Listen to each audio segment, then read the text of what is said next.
Everyone gets the blues now and then, but when there is little joy or pleasure after visiting with friends or after seeing a good movie, there may be a more serious problem.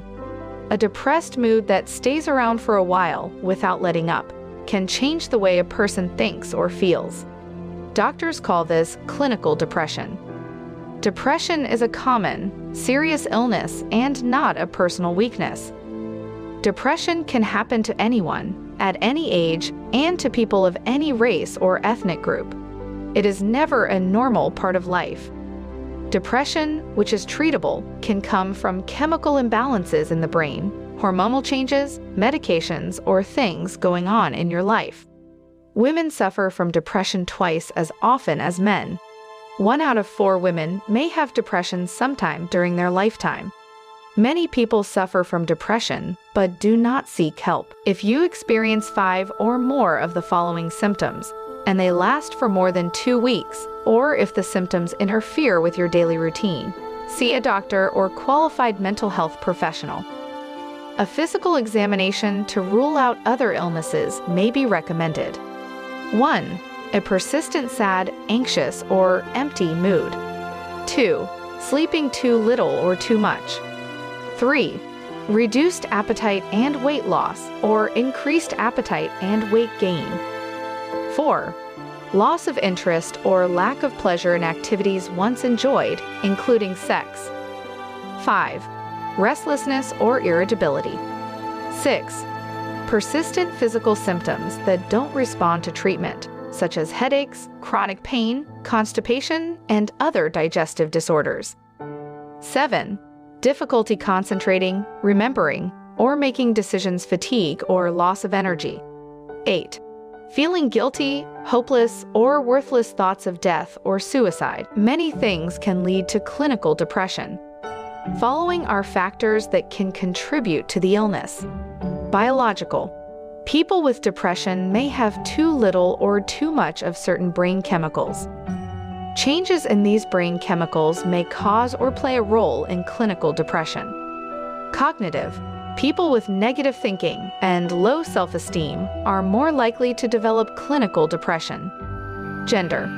Women experience clinical depression nearly twice as often as men. The reasons for this are still not understood, but may include hormonal changes women go through during menstruation, pregnancy, childbirth, and menopause. Other reasons may include the stress caused by the many responsibilities that women have. Co-occurrence. Depression is more likely to occur along with certain illnesses, such as heart disease, cancer, Parkinson's disease, diabetes, Alzheimer's disease, and hormonal disorders, medications. Side effects of some medications can bring about depression. Genetic. A family history of clinical depression increases the risk of developing the illness. Situational. Difficult life events, including divorce, financial problems, or the death of a loved one, can contribute to clinical depression. Depression is the most treatable of all mental illnesses. About 60% to 80% of depressed people can be treated successfully. Depending on the case, various kinds of therapies seem to work. Treatments such as psychotherapy and support groups help people deal with major changes in life. Several short-term, 12-20 weeks, talk therapies have proven useful. One method helps patients recognize and change negative thinking patterns that led to depression. Another approach focuses on improving a patient's relationships with people as a way to reduce depression and feelings of despair. There are a number of things people can do to reduce the effect that depression has on them. Often, these involve some change of lifestyle, which might be difficult to do at first. But keep going, don't give up, and things will get better.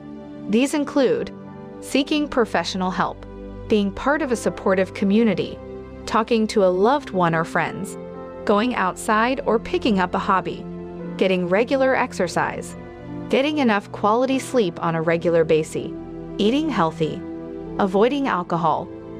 Depression is a real illness and help is available. With proper diagnosis and treatment, most people will overcome it.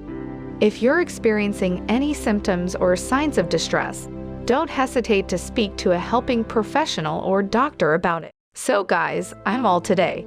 This is just an informative video. I hope this video will help you the most. If you like our channel, please share and support our team.